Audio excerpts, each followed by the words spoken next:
Okay, let's go and talk about the best practices on keeping long-term clients. I'm sorry, I'm not gonna be in front of the camera because I look like a mess right now. But I just want to keep this going because I'm very passionate to teach this and to really bring this to you now so that I can help as many freelancers that I can in order to change your mindsets, have you increase your rates, and also to keep you getting rich. Okay, so the best practices. This is just gonna be a very short video on how you can keep long term clients. So when we say long term, usually about 6 months to 1 year, 2 years, 3 years, and infinity. Joke lang. Basta long term, like yeah, 6 months and above. So the myth that a lot of people have is that freelancing is only for short term and not a stable career. Have you ever heard of that? So a lot of people are not going to our industry because they thought it's a side gig lang. And a lot of people are afraid of jumping from one project to another, but that's not true. Okay, so there are long-term clients here and we're going to talk about that. And long-term plus multiple clients that will get you rich. Advice number one is focus on the recurring income. Anong ibig sabihin ng recurring income? Yung patuloy siya. It's a monthly income na tuloy-tuloy na walang stop. The good thing or the advantage or pros of having a recurring income is that you are no longer bound by clocking in and getting paid by the hour. This is my dream for many of you, even the old time freelancers. Dahil up to this date, walang masama. Okay, I just want to clear that out. Walang masama sa nagka-clock in ng hourly kung una nakasanayan mo yon, pangalawa, you've been doing a really good job on that. But I also just want you to try because remember when you are clocking 40 hours a week, that is your um, anong tawag dito, that's your limit. 40, 60 hours. So, kapag 100 hours yung nilalag mo kada linggo, I think wala ka ng buhay noon, di ba? And that's not the life that I want for you guys. This is my opinion. You can take it, you can leave it, you can just pretty much ignore it. But my dream for freelancers is that you will no longer be clocking a lot of hours and you spend the rest most of your time with your family. You go travel, you go sleep or learn a new skill or learn building a business, ganyan. Okay, so recurring income, that means this is a stable monthly income that you have, and we're going to talk about that in a little while. Okay, so the advantages of this is that you're no longer bound by clocking in hourly rates. Okay, look for opportunities that you are paid by the value that you provide and not the hour that you clock in. I'll say that again. Look for the opportunities that you are paid by the value you provide and not by the hours that you are clocking in. So ano yung mga halimbawa nito? Yung video animation, right? Kung magaling ka sa mga visuals na ganyan, you are paid not, halimbawa, you're very good with that and you can finish a video animation an in 1 day. So that's it. Hindi ka bound by like 6 days a week that you are clocking in hours. You know what I mean? Project basis, retainer fees, ganyan, consultant level. That's where my dream for you is. Halimbawa sa SEO, so you're not clocking by the hour and just tagging keywords and researching keywords and all that. There could be someone else who can do that, like your assistant, but you will be the one to head and be the decision maker. On Facebook ads, same goes, consultant level. So yung mga ganitong klase ng recurring income, okay? So which is better if you ask the client? If I finish this task for 8 hours and I will bill you a higher rate, or I will work 40 hours since I am paid by the hour. Kung kaya mong tapusin yung isang trabaho by 8 hours pero mas mataas yung rate mo, 'di ba? Kesa naman siya, yeah, sure, nag-bill ako ng 40 hours. Usually kasi yung iba, kahit tapos naman na yung project, and let's be honest here ha, kahit tapos naman na yung project, they have to continue billing the client. And I have done this in the past as well. I am included. I am guilty of this too. Halimbawa, meron siyang lead generation list that the client needs for me to call. So, bibigyan niya ako ng 8 hours for me to call, let's say, 200 lists. But then, karamihan doon voicemail, or karamihan doon hindi maganda yung quality ng leads. But then, I had to stay for 8 hours, even if kaya kong tapusin yung trabaho ng 1 hour. Totoo yan. I've been there, I've done that. That's why I know exactly where you are right now, what you're going through right now. But because we have to bill for that, and what's happening on the side of the client is losing money, and on our end, okay, sure, we're billing the time. At least, yeah, we're paid, diba? We're paid by the hour. However, you are also not as efficient as you wanted to be.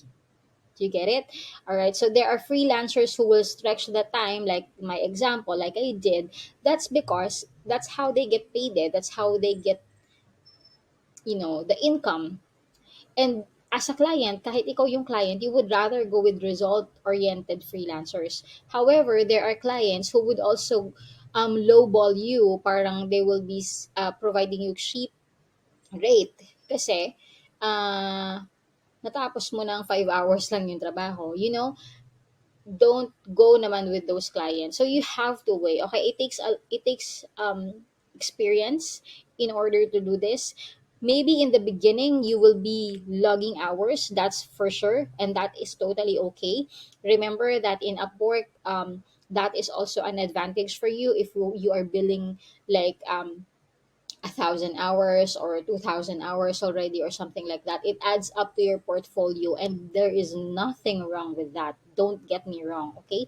There is nothing wrong with that, but I want you to transition and unti-unting maghanap ng mga premium clients who can pay you by the results and the value you provide. Like, for example, copywriting. How many words did you create on that specific email, or that is specific email sequence? So you will be paid by the value that you provide, and not the hours that you think about this kind of email. Okay, you can draft an email for like 30 minutes, and the value of that is about $2,000. Okay, do you get my point? So 30 minutes ka lang nagtrabaho, but you get $2,000. Yung funnel or yung Shopify store creation, you can literally create a store for like 30 minutes to 1 hour kung marunong ka na at mabilis, and then you charge the client for $1,000. That's 50,000. Do you get it? So that's where I am going at, instead of logging hours, unlimited hours, something like that. Okay, monthly income increased. You can charge multiple clients if you are not bound by clocking in 40 hours for a client. So there's so much more that you can do. Another advantage of having a recurring income, or like a consultant basis, or being paid by the value and not by the hour that you clock in, is very easy to scale. Okay, when you have your hands free from clocking in by the hour, you have the chance to scale your business kasi you are charging multiple clients at once. Imagine, halimbawa, that client, like we mentioned on the other video, you have 50,000 for client 1. I-duplicate mo yon, client 1, client 2, client 3. Hindi hamak na mas malaki yung kikitain mo. And it's easier to scale. Why, like I said, paulit-ulit, you have to be in the position that you are paid by the value and not the hours that you clock in. Another very amazing reason to think about recurring monthly income is that there is a sure income here. Some aspiring freelancers have the fear of losing clients left and right. Ako, baka mawala yung client ko.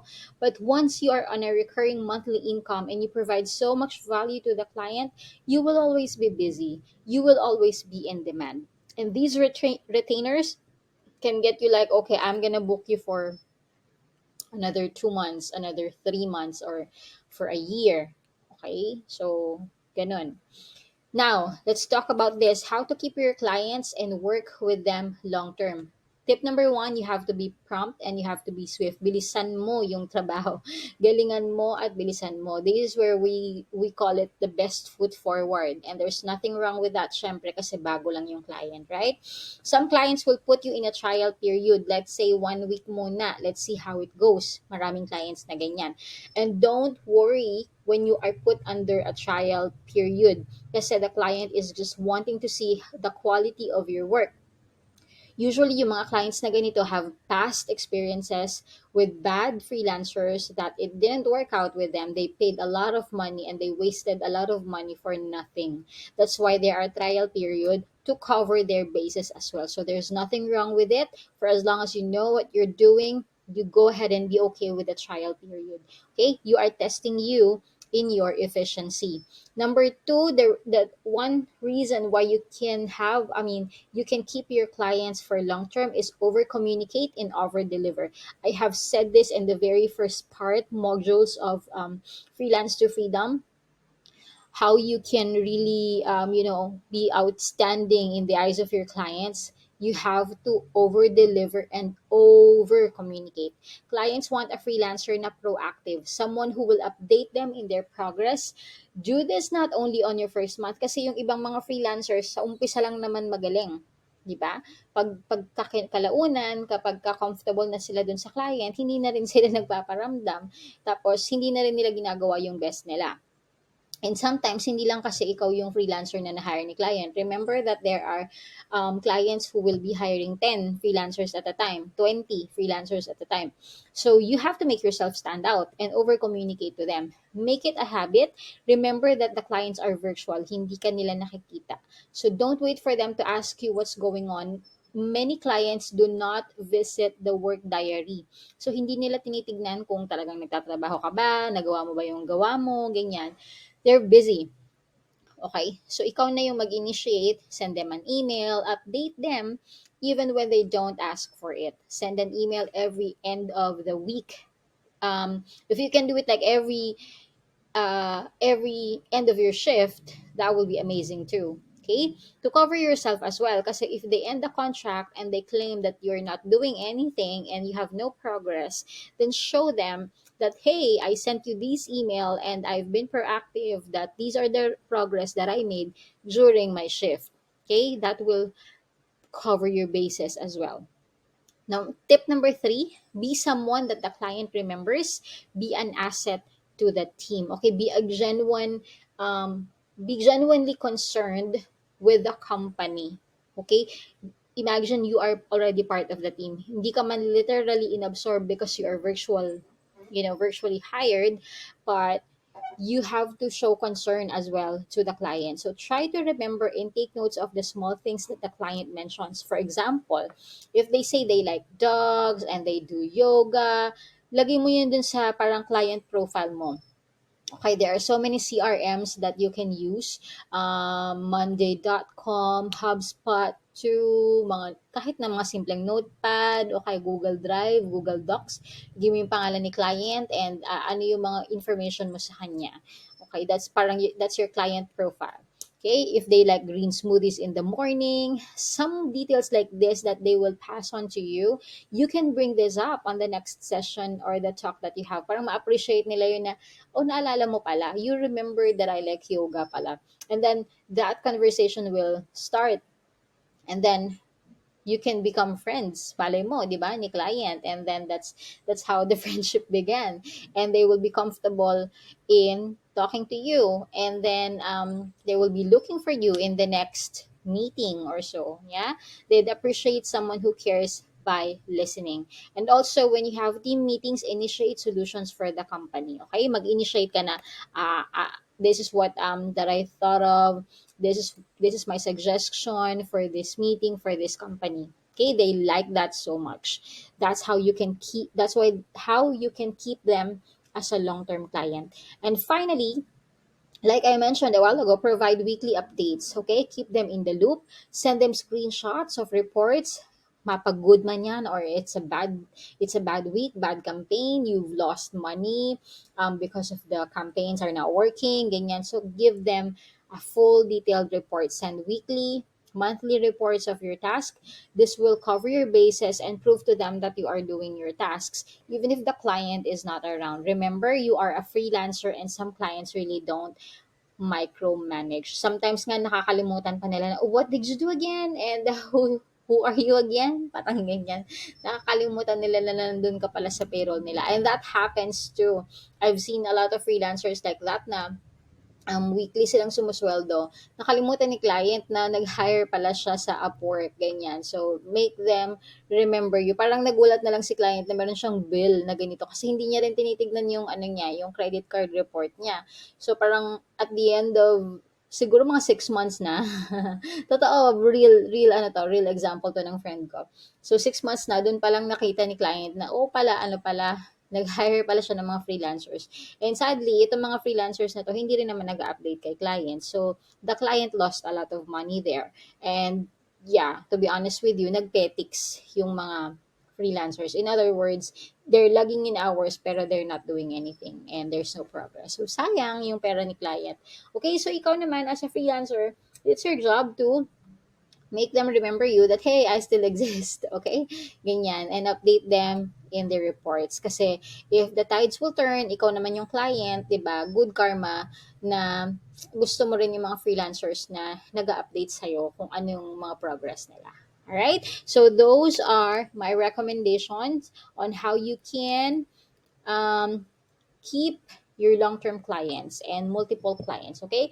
Remember, recurring income revenue tayo, dun tayo sa we provide value more than the hours that we are logging in to the client's project. All right? So I hope you learned something from this video and I'll see you on the next.